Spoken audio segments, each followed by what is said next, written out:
Good evening, everyone. Thanks for tuning back into my channel. My name is Nakia, and welcome to Nursing Nakia. If this is your first time tuning into my video, I would like to say welcome. And if this is not your first time tuning into my video, I would like to say welcome back. Now, guys, I know I was supposed to have made this video almost 2 weeks ago because, my surgery was on the 8th of January, and here today is the 20th. So I'm 12 days post-op, alive and well. And guys, it has been a journey. So if you are not new to my channel, you know I have my little blue sheet so that I won't forget anything. But just to recap on a few things, on December the 30th, I had to go and see my regular PCP, and everything went well, thank God. He did want me to accomplish 2 things before leaving that day. And so I had to get a pneumonia vaccine. And guys, that thing hurt. Oh my God. I think the pneumonia vaccine hurts worse than a tetanus. But I knew I had to have it with everything that's going on with me. And guys, if you are new to the channel, please go and see my other 3 videos. But I do have stage 1 breast cancer. I have 3 more videos that led up to this video. So if you want to catch up on everything, I will link everything either in the description box or towards the end of the video that you can go and see those. And besides getting the pneumonia vaccine, I also had to get some labs on my thyroid because my doctor, my regular PCP doctor, not my oncologist, but he was the one who thought I had, they say, Graves' disease, which I'm not claiming that. All of my labs prove differently anyway. My thyroid is perfectly normal, and this is like the second time we've taken labs and everything's completely normal. So hopefully he will be removing that from my health record. Then on January 6th, I met with my medical oncologist, and she gave me my score, which I already knew if you have your My Chart. It's something called Oncotype. Hey, YouTube. Really? Okay, so the Oncotype is a score that tells the oncologist whether or not you will need chemo.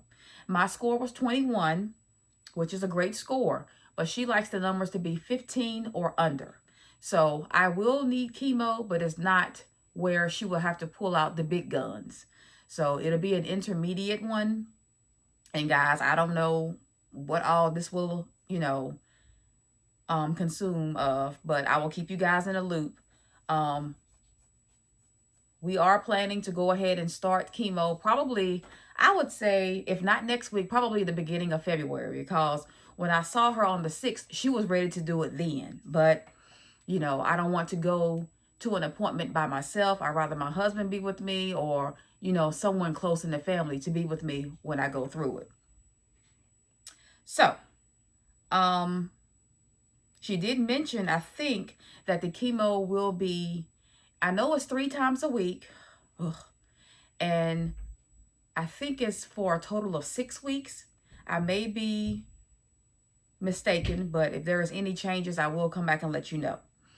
Then the day after that, on the 7th, I had to meet with the radiation oncologist, which I thought this was really like a wasted visit because I won't do radiation until after. Radiation will be the last portion of my treatment. So we're going to do chemo first. Then we're going to do surgery because they did notice it is in my lymph nodes. So that's the main reason for chemotherapy. And then radiation will be last. And then, of course, January 8th was my big surgery day, which was what, 12 days ago?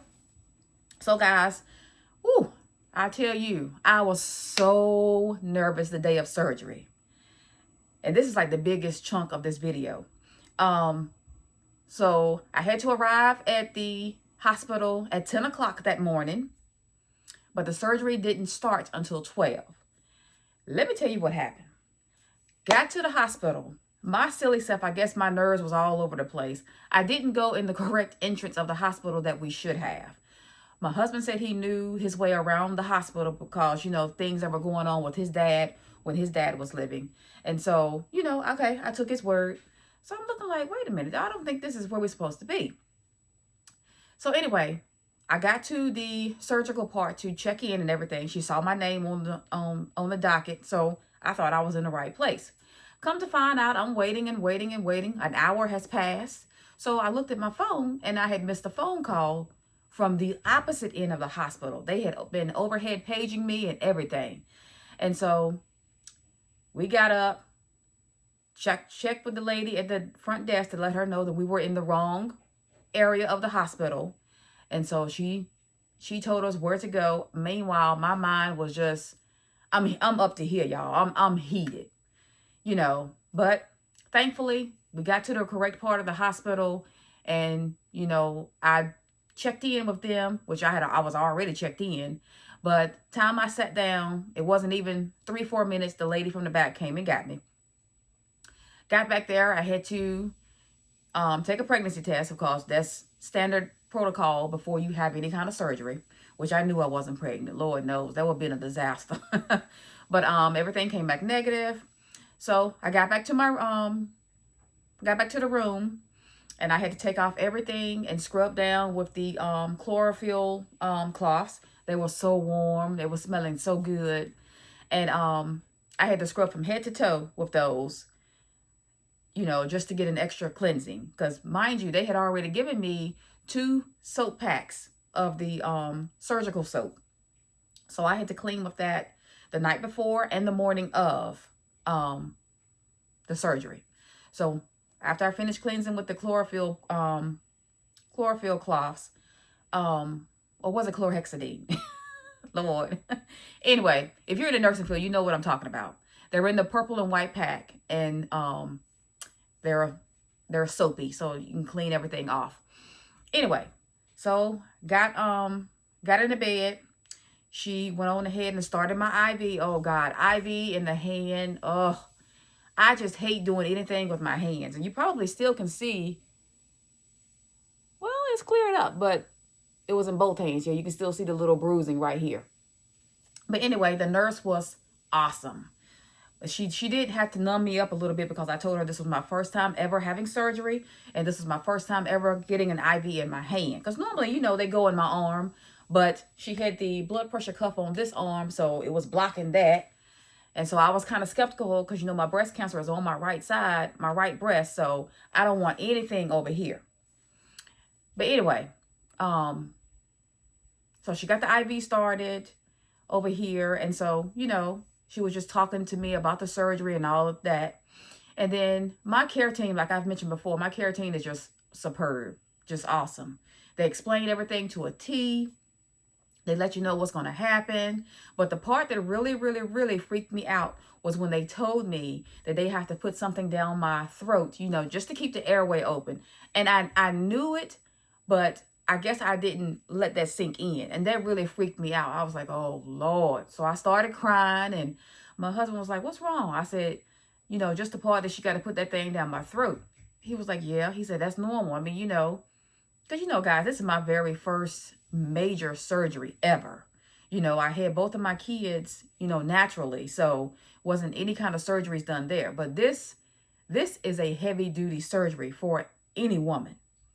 And I had a total hysterectomy. Plus, I had a cyst on my right ovary. They had to remove that. Thank God it was benign. The Lord is just awesome. So, fast forward a little bit, you know, I remember my anesthesiologist, she came to me and she was like, how are you feeling? I said, I'm a little nervous. I said, but overall, I'm doing good. She said, well, she said, I got something for that. And she called the name of the medicine to relax me. It started with the M, Midazolam, something like that. I don't know, I can't remember the name of it. But when she gave me that through my IV, I was ready for the surgery. Guys, you know, anything can happen during surgery. Thank God nothing happened. Like I said, my care team was just superb. But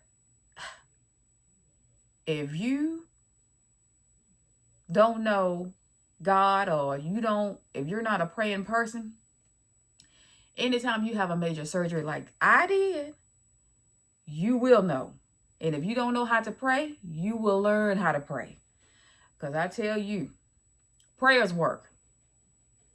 And I was just so thankful that I had a successful surgery. Now I say the first 3 days, definitely that first day, coming home, because it was an outpatient surgery. I had let me back up. I remember when we were in the OR, I was looking at the lady because she was, I think, giving me some more medicine. And her Apple Watch said 12:25. That was the last time I remember looking at a clock. And when the lady woke me up after surgery, because she was calling my name, and she was also rubbing my arm. When I woke up, because the clock was like right in front of me, it was like maybe 5:30. I was like, wow. It might not have been that long, y'all. I might be exaggerating. Because I remember when I got back to my recovery room, it might have been 5 something. And my husband said he was getting text messages too. They were informing him of what steps they were in. He said he got a text message that surgery is getting ready to start. And then he got another one that the surgery was still in process, but everything is looking good. He said the third one that he got, I was back in the recovery room. So I thank God everything went smoothly and safely, because like I said, this was a very big surgery. But anyway, guys, this was my experience of having a total hysterectomy. I'm 45, soon to be 46 in March. And now I have a major surgery that I can just look back on and be like, wow, I went through this. And I've been looking on YouTube. There are a whole lot of other ladies who've had hysterectomies, and I've been looking at their recovery, and they say the same thing. The first 3 days were the worst. I really didn't start feeling like myself. It's about a week later. And I was able to start moving around, and each day I was moving around. I didn't do a whole lot of moving around, but I did enough to where, I felt comfortable, put it that way. I didn't want to overwork myself, because at times, you do feel short of breath. And I guess that's because everything was like pressing on your diaphragm. It took me a week, maybe a little over a week, to actually start back wearing a bra, because that was so painful. Now, the night that I came home from the hospital, I was like, just put my bra in my bag. I'm not putting that on. But, after that week, everything was feeling good. Now, today is what? The 12th day. And I'm feeling fine. The 2 incisions on my side, they're basically healed. Because, I can just probably pick at the scab, but I'm not. I'm just going to let it, fall off on its own. But right here in my navel, where they had to do the other parts, I still have my steri strips. And I'll show you guys. I still have my steri strips right here. And eventually, they're going to fall off in the shower. But other than that, guys, I'm doing so much better. Thank God. I know he was with me, and I know he's still with me. I thank God for each and every one of your thoughts and prayers, because I really have felt them. And I'm not just saying it just to be saying it, but I really, when someone genuinely comes to me and say, Nakia, you will be in my thoughts and prayers, I believe that, But guys, this was a heavy hitter here. But, let me tell you one more thing. The pain medicine. Now, I'm not a big person on taking pain meds. Now, I am allergic to Percocet. And if you're not in the medical field, Percocet is oxycodone, and acetaminophen, which is Tylenol, but it's bundled together.